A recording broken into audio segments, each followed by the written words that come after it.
people do not assume to know what will make them truly happy. We can't just assume that we know what is going to make us happy. We can't just assume that getting that job or signing that client or dating that person or getting married or moving to that place or looking that way is going to be it. At one point, Christmas made a lot of us more happy than it does now. At one point, a birthday party made us feel a lot more happy than it does now. If money made you happy when you were broke, the same amount of money is not going to make you happy when you're rich. Emotionally intelligent people do not assume being fearful is a sign that they are on the wrong path. A sign that you're on the wrong path is indifference. If you are fearful about something, that is not a sign that you're on the wrong path. You're being pushed towards something. That's intention. Who knows if it always will be the right thing? What we do know is that you're on the right path. It might not lead to exactly where you want, but you're going into a direction you know you need to go into. They know that happiness is a choice, but do not feel they need to make that choice all the time. Happiness is not a sustained state of joy. Being happy is moment by moment. If you were only experiencing one emotion all the time, then that's not living. You're not living. You're just in existence. Living the human experience means that you experience all the emotions. And you should allow yourself to say, I'm not in a happy state right now. Emotionally intelligent people know that a feeling will not kill them. You're not going to die because you're angry. You're only going to die if you start doing stupid things because you're angry. Emotionally intelligent people do not confuse a bad feeling for a bad life. When you fight the bad feeling, when you fight the bad day, that is anything but peaceful. If you just come to grips with this is just not a good day for me. It's not my day. I got bad news. I lost a client. Somebody hit the back of my car on the way to the gym, and I just want to go home, go to sleep, and start this one over tomorrow. That's part of life. If I'm fighting against that bad day, if I'm fighting against that bad feeling, I'm causing war within myself. You're able to have peace when you just accept it. This is a bad stretch of life, or this is a bad day, or this is a bad week.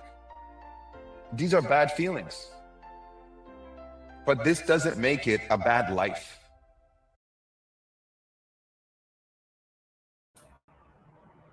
We laugh. Live and alive. Live and alive. Olia, come in. Olia, come in this morning. What's up, C? I'm here on this fine Monday, Jay. What's up with you? Fantastic, my man. Fantastic. Good morning, Win Column team. Oh, Win Column team has moderators now, huh? Great job, guys. Good morning, Maria. How you doing? Codex, shout out to you. Good morning, Aretha. What's going on? I had a great weekend. How about yours? Yeah, it was it was interesting going into the weekend, but it was a great weekend. Yeah, I have a question though, Jay. How old were you when you realized that delusion actually existed? That people are can be full on delusional? I was quite young. Why? How young? And why? And when did you actually like realize? How young? I under less than 5 years old, but the way was because I come from a family full of delusion. So that's the way, when you come from family like mine, you learn at a very young age that something in real life can happen, and somebody at the same time live right there could tell you it didn't happen. Yeah. With a straight face. Yeah. So the reason I asked is that I don't know how many of you guys who are just filing in or on the live right now saw that live that Jay and Queen Amadai Shakur did on Friday. Good morning, Lisa. But they did a live on Too Strong, the channel Too Strong. They I think, yeah, they had a live with Queen Amadei Shakur, and then the following day, that was on Thursday, and then on the Friday, Jay joined Too Strong on their live. He tuned in on their call, and they had quite a conversation. Wouldn't you say, Jay? I would say they had they found out the hard way what it's like to have a conversation with Jay. Like how I did that. Yeah, that's really cool. So guys, if you haven't seen that video, it's pretty entertaining. It's basically Jay and Queen just go reacting to the conversations that Jay had and stuff, and it's pretty entertaining. A few people, got embarrassed, felt embarrassed, and stuff like that. And the delusion was a theme of it all. Yeah. Guys, we're gonna actually take that video down. So if you want to watch it, watch it today. After today, we're gonna take it down. I just don't like videos like that up on our channel. It's like a little bit too drama type video for what our brand represents. But I did want to just jump on live and share with you guys that there are real life like things that happen that are, it's like you wouldn't believe it unless you saw it type thing. And like, this is one part of the conversation, the man said, he said something once, then he said it later on again. And then I said, yeah, so now this is the second time that you've said that. And the second time you said it, you said that's what you believe. And then he goes, I don't remember saying that, but whatever, I believe it anyways. I don't know. Anyways, he said it like maybe 2 minutes earlier. So that stuff does exist. Shout out to everybody. If you're just stopping in, remember to like and subscribe. If you haven't already subscribed, if you haven't liked the videos yet, please remember to hit that like button and share this with somebody that feel like needs to hear some of the stuff that we'll be talking about today. Yep. Yeah. So today I was going through the book Quiet Mind, Epic Life. Quiet Mind, Epic Life.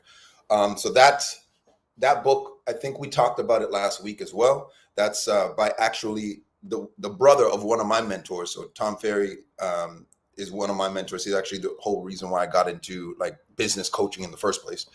I was coaching with him before anything. He's the one that trained me. But his brother, Matthew Ferry, is also a great coach in his own right. And he also wrote this book, Quiet Mind, Epic Life. And we've been kind of sifting through this book. I think this was chapter 12 or 13. I don't remember what the chapter is called. But this book, you can literally pick up this book and go through any chapter at random and you'll learn something. I named today's thought trusted advisor role because in our communities, we're all at some time or another put into a trusted advisor role, right? At a certain age or a certain level of responsibility, people start looking to you for advice, looking to you for help, looking for you for direction. And it's important that we understand that role is very, very important. And we have to take it seriously because otherwise we just keep passing down the same exact thing to the next person. I'm going to explain what I mean by the same exact thing. But essentially, we're all what he describes in the book as packed animals. This is what he said, packed animals. Like, so, like the leader of the pack, like a pack of wolves. So he says we're all packed like animals. I didn't like that, so I just put we are all tribal, which is exactly what we are. Human beings are tribal. That's the entire reason why we're able to survive all this time, right? If you notice in ancient texts, when they wanted to unalive you, when the tribe wanted to unalive you, they would actually banish you from the tribe. And the whole idea of banishing somebody from the tribe was the fact that you cannot survive on your own. So essentially, they were unaliving you by banishing you from the tribe. And this has been ingrained into our DNA. That is why when you get rejected or you get, even in school, you get made fun of or you get kicked out of the group or somebody breaks up with you or something, you actually feel this physical pain. There's like a physical feeling that your body is going through. It's thinking that you got banished from the tribe, right? This is why this tribe stuff is so important. And this is why, interestingly enough, I hate to beat a dead horse, but when you go on that person's chat that I was speaking to, all of their delusion also exists in their chat. So like I was actually I was looking at the video the other day, but I wasn't reading the chat when I was discussing what I was discussing with him. So the other day when I reviewed the video, I was actually reading the chat and I was like, wow, they are exactly just like him. They're all nuts. So So my point is that we are tribal, right? And so we mirror the behavior of, usually in the beginning, it's our family, right? That's our tribe to start, right? Is our family. We mirror their behavior. And so we have this unconscious desire to fit in. It's actually an unconscious reflex. So it's not even just a desire, it's a reflex. So as soon as you feel or are made to feel that what you're doing is not the accepted thought process or behavior or whatever in that tribe, which early on is our family, you switch it real quick because you don't want to look stupid. You don't want to be made fun of or be scolded or anything like that, right? And so in the beginning, whether you're a cousin or a older sibling or a uncle or auntie or whatever, mother, father, whatever, it's really important that we know that that person has the reflex to fit in, and we're the one that is setting the trend because we're the one that's older, right? Or we're the one that has more responsibility. So we have to make sure that we're setting really good trends. The idea here, though, is that in this book, he's trying to allow people to break free from this unconscious reflex, right?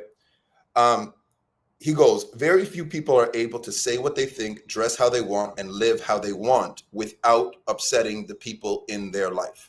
Let me repeat that one more time because it's facts. It says very few people are able to say what they think, dress how they want, and live how they want without upsetting the people in their life. Now, you guys know me, my thought process and my point of views are pretty conservative. So when I say dress how you want and do what you want and think how you want, I'm not saying if you want to go and do drugs, just go and do drugs and throw your life away. I'm not talking about that. But what I am talking about is something that's not so extreme or destructive behavior. I'm speaking about things that it's not really that big of a deal. We're going to get into an exercise at the end of this. The exercise, spoiler alert, is called What's the Worst That Can Happen, right? So that's kind of like the test, right? What's the worst that can happen? Okay, if you're going to die, then obviously that's not what I'm talking about. All right. So he goes, the chances of you becoming exactly who you want to be and simultaneously pleasing all of the people around you are damn near zero. I'm going to say that one more time. The chances of you becoming or arriving at the person that you want to be and simultaneously pleasing all the people around you are basically zero. So you're going to have to come to grips at some point in your life that you will be disappointing people around you, or at least upsetting them in some way. Okay, you have to come to grips with that at an early age too.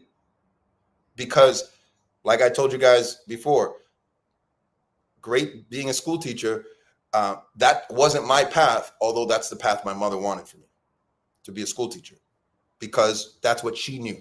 And she knew job security, and she knew, summers off. And that was her path.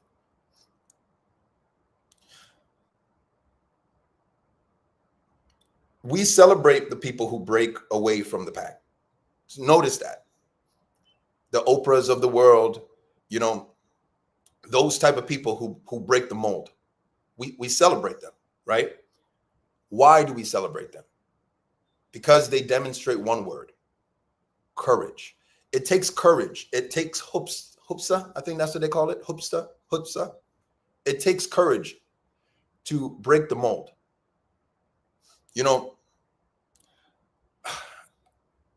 I don't know if she'll mind me telling you this story, but you know what?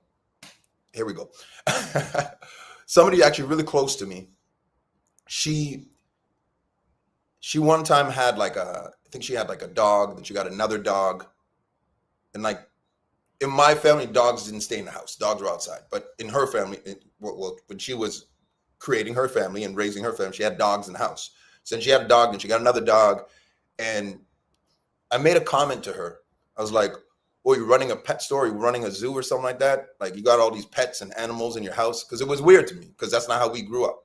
We grew up first of all, we grew up in the city. And even growing up in the city, the dog still stayed outside. So To me, it was weird. And then obviously fast forward later, I got a dog in the house. But my point is that at the time, that's how I was thinking, right? She was part of my tribe. We grew up together. And she got so upset. She said, I didn't expect that from you.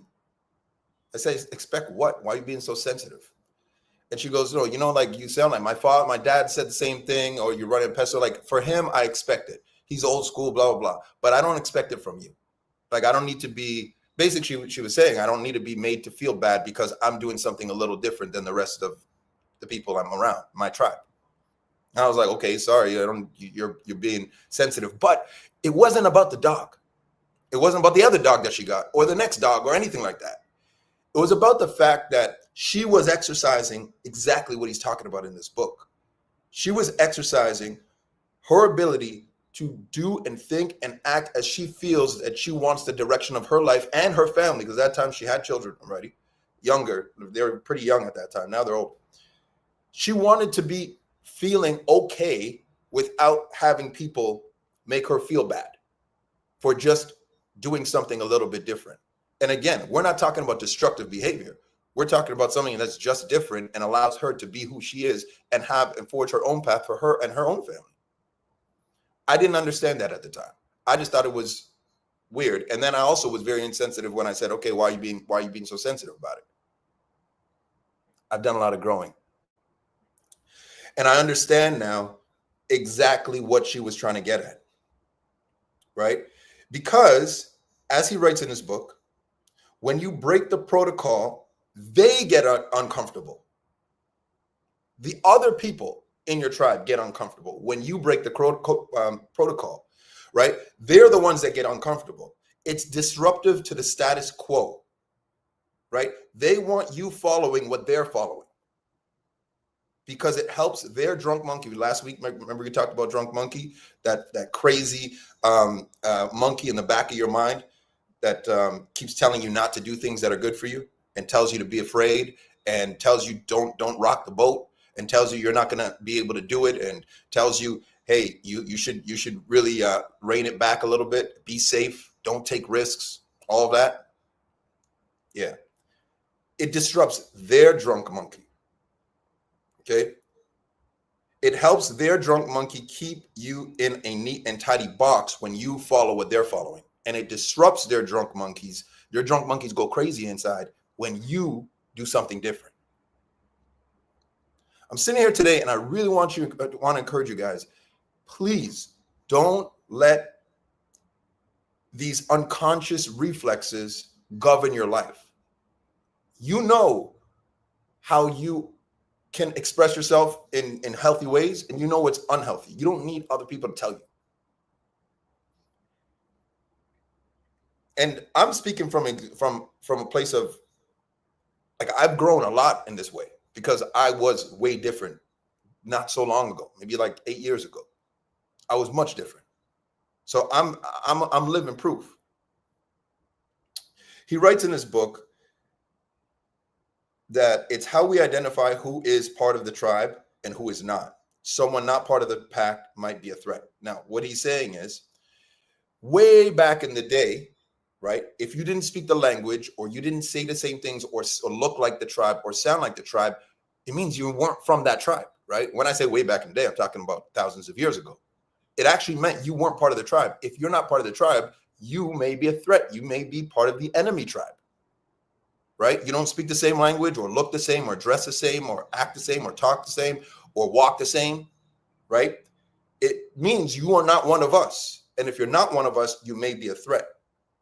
And so he's explaining in this book, this is how far back it goes, that it's wired, that it's wired in our DNA. He goes, though, and this is a great quote, once a person hears an enlightenment, nothing else will do. I think that's a quote from Buddha. Once one hears an enlightenment, nothing else will do. What does he mean by that? What he means is, if you step outside of that tribe just for a second, let's say you get 5 dogs, okay? And your tribe, they don't have dogs in the house. You got 5 dogs in your house. You step outside of it. Once you realize you actually like having dogs in the house and you enjoy having 5 dogs, you like when you come home, you like your 5 dogs there, and you like going and walking your dogs and all that kind of stuff. And your kids like the dogs and like playing with the dogs. And now your kids are being taught responsibility because they're taking care of the dogs and going to take the dogs for a walk and make sure the dogs are fed. And you realize all the benefits of having these 5 dogs in the house. You can't go back now. You've seen the light already, right? You've seen the light already. You've already been enlightened. Oftentimes, our tribes, they're trying to keep us in the dark. But here's the thing. They're not doing it to do something wrong or because they're malicious or anything like that. What he writes here is that what he writes here is that these people were not concerned. When he said these people, the people who basically were our tribe growing up, they were not concerned about teaching us about inner peace and fulfillment. Our family group did the right thing. They taught us how to live in the world.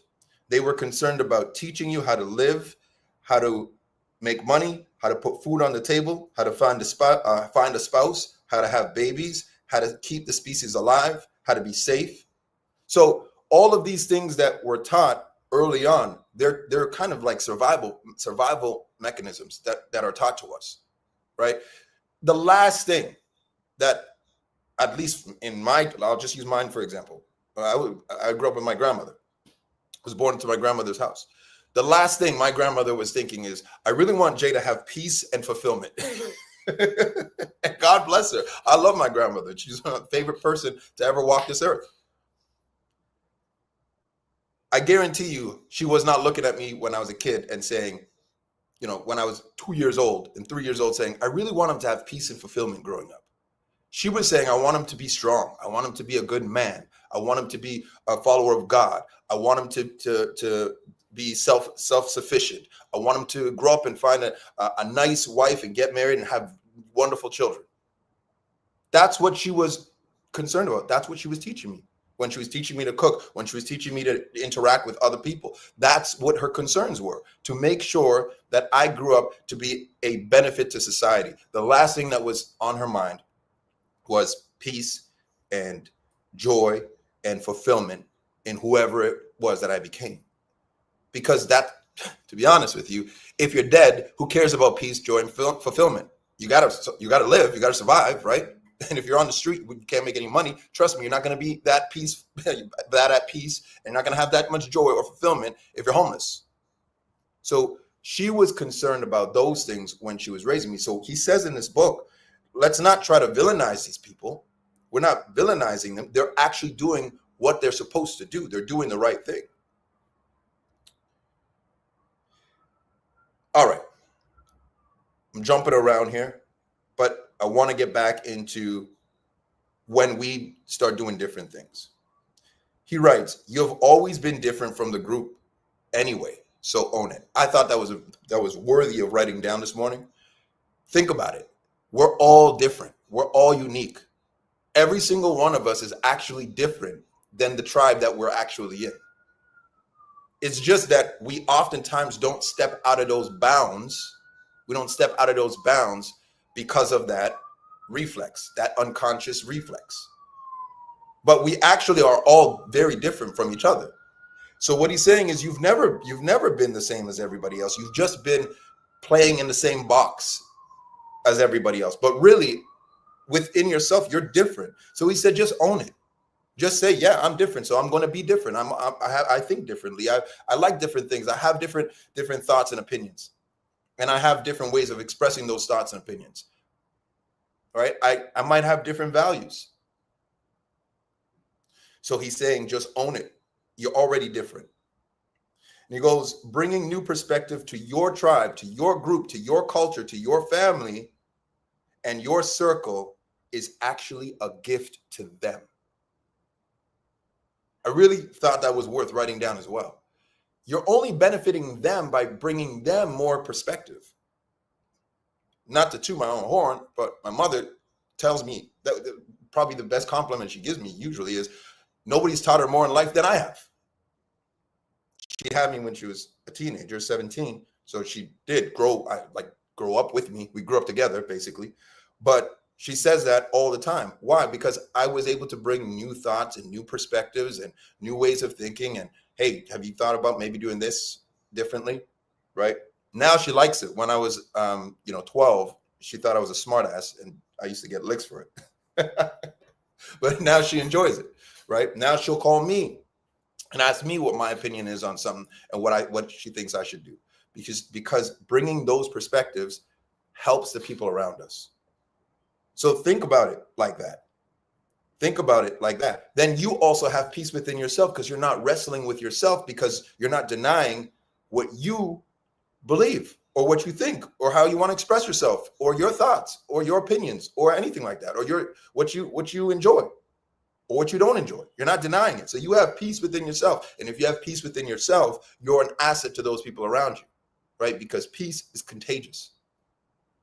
Just like joy is contagious. He writes, accepting your unbridled compassion and your willingness to accept everyone for everything that they represent will be very disruptive to the people that you know. They may become jealous. They may become agitated. They may become judgmental. They may become prideful. They may start playing a victim. They may exclude you from the group. So he's saying prepare that some of that might happen. But after that, he says, but who cares? Why would you want those people around you anyway?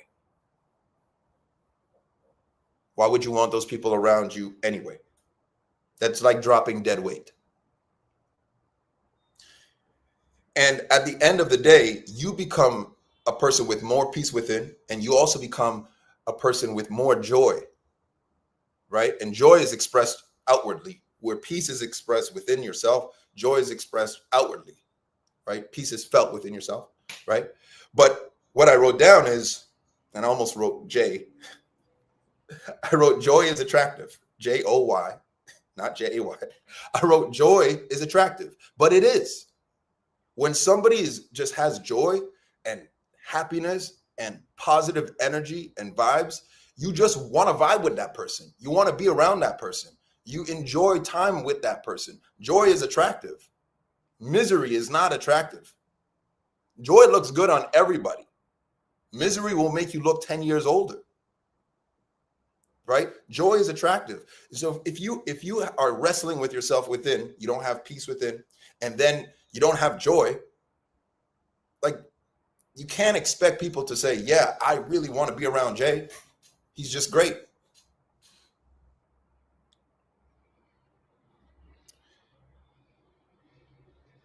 I'm going to go through 3 more things, because I did write a lot down this morning, like a lot.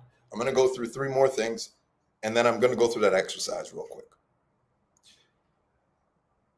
One more thing he said is that illogical rules are ingrained within all of us. They're the rules that start with I have to, I need to, I should, I shouldn't. They're all illogical rules. Now, why are they illogical rules? Now I'm going to add in a second thing that is my own thing, which is values. Okay, these illogical rules, I call them values, right? You have to have values. We all actually have values. Sometimes we just don't know about them. But the values, or these rules that we have, the I should, I shouldn't, whatever, they should be intentionally curated by you. They shouldn't just be something that's passed on to you. They should be something that you actually say, you know what, I've tested this. This is why I believe in this value, or I believe I should be like this, or I should not be like this, or I have to do this, or I need to do this, or I do not do this, or I do this. It should all be tested by you, and it should all come from you. Somebody has presented you a set of values to live your life by. Have you tested them? Have you chosen which ones make sense and which ones don't make sense? Have you adopted values outside of what was handed down to you, that you inherited from the tribe? That's the question. Because there's no such thing as bad values. You can't tell somebody that they have bad values. There's no such thing. It's their value system. There's no such thing. We do not judge somebody else's value system. But what we do is say, is that really your value system, or is that a value system that was just inherited by you from your tribe? Right? So in this book, he calls it illogical rules. I call it a value system. And a value system is very important because your value system is connected to your identity. Right? So if you value, let's say you value money, right? Let's say you value money. You're going to reflect, like you're going to look in your reflection, you're going to reflect on your life, and part of your judgment is going to be how much money you made or how much money you have, which then becomes your identity. In other words, I'm a rich person, or I'm doing well, or I'm a successful person based on the fact that I value money. So when I reflect on my life or look at my reflection, I see the value system all over, and therefore that's my identity. But if I don't value it, then I won't see it. It won't matter when I reflect, or I look at my reflection, or I reflect on my life, and therefore that does not have anything to do with my identity. So it's a three-prong plug. We've taught this many times on the other channel, actually, on the Win Column channel. I am on the Win Column channel right now. I forgot we're streaming on both right now. But this is a very important thing. It's a three-prong plug. You guys never heard this anywhere on the internet, I guarantee, because I made it up. But now it's up. Now it's out there. Go ahead, ChatGPT. Go to give my idea to everybody else. I'm joking. All right. Now that we understand that, now we have to do this exercise called the worst case scenario. That's how we test the value system, right? So if there's a value that you inherit and you feel like that doesn't serve you, that value doesn't serve you in your life the way it is supposed to, you have to test it. So you write it down, and you write down all of the bad, worst things that can happen if you change this value or abandon this value or you adopt a new value. You write down all the worst case scenarios. And if they're not that bad and the best case scenarios way outweigh the worst case scenario, then choose the value. I'll give you an example. If I value,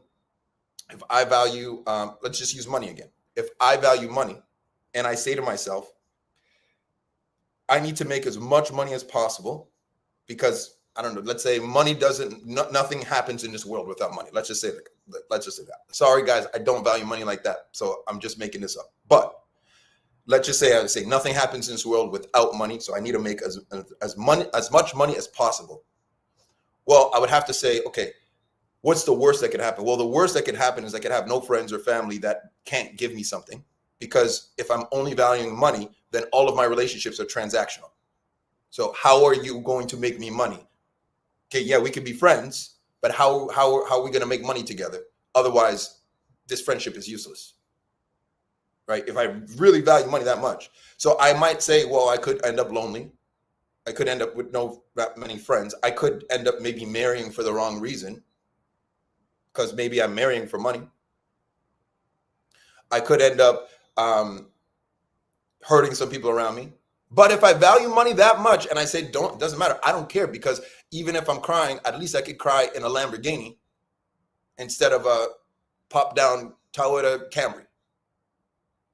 So who cares who I step on and who I hurt? And even if I'm crying about it later on and I'm lonely, at least I'm lonely with my convertible top down, or in my Ferrari.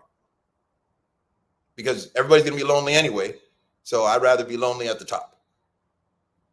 So maybe that's my conversation to myself when I'm adopting that value, or adopting that value, or not adopting that value, right? But these are the conversations we have to have. All right. I'm going to leave you guys with this question that he finished the chapter with. The question that he says is, where are the unconscious reflexes affecting you in your life? Where are the unconscious reflexes affecting you in your life? So this Monday morning, this beautiful Monday morning, could be the first day that we really, really evaluate how we've just blindly adopted a lot of things in our life to be true or to be part of our way we live or our value system or whatever, and how often we've denied our true self and how that's affecting us, our inner peace and our outer joy. It's a little bit self-reflection time. So with that being said, y'all go and be great. It starts within, and everybody else around you benefits from your greatness.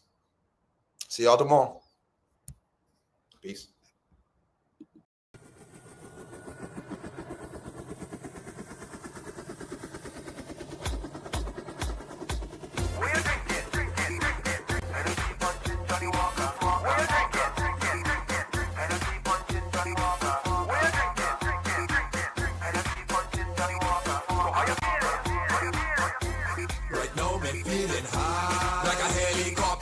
Your rags in the air like a chopper. Hennessy punching Johnny Walker. Somebody tell the police they just can't stop us. Like a helicopter. Spin out your rags in the air like a chopper. Hennessy punching Johnny Walker. Somebody tell the police they just can't stop us. Oh, when me choppers them. Oh, when me choppers them. Oh, when me choppers them. Oh, when me choppers them. Rags with me flags with me rags with me flags with me rags with me flags with me. Yo, spin your rags in the air like a chopper. Wave your rags like a helicopter. Spin out your rags in the air like a chopper. Round and round like a helicopter. Spin your rags in the air like a chopper. Wave your rags like a helicopter. Spin your rags in the air like a chopper. Hi, choppers fly, helicopters. We drunk cause we drink like a fish in the water. So high is like the world spinning faster. Dripping with sweat but it don't really matter. The music making me ball out. We see ladies and we call out. Them girls and them whining all out. Look a fight in the back, them brawl out. What? Me no business about that. Girls on me mind, so me thinking about that. Woman in the place, so me hunting for that. Bumpers in me face, so me on the attack. Just give me Henny, yo, give me Stag. No racial thing, white oak, Johnny Black. Oh gosh, I got catch a jet lag. 1919 does have me feeling high. Like a helicopter, spin out your rags in the air like a chopper. Hennessy punching Johnny Walker. Somebody tell the police they just can't stop us.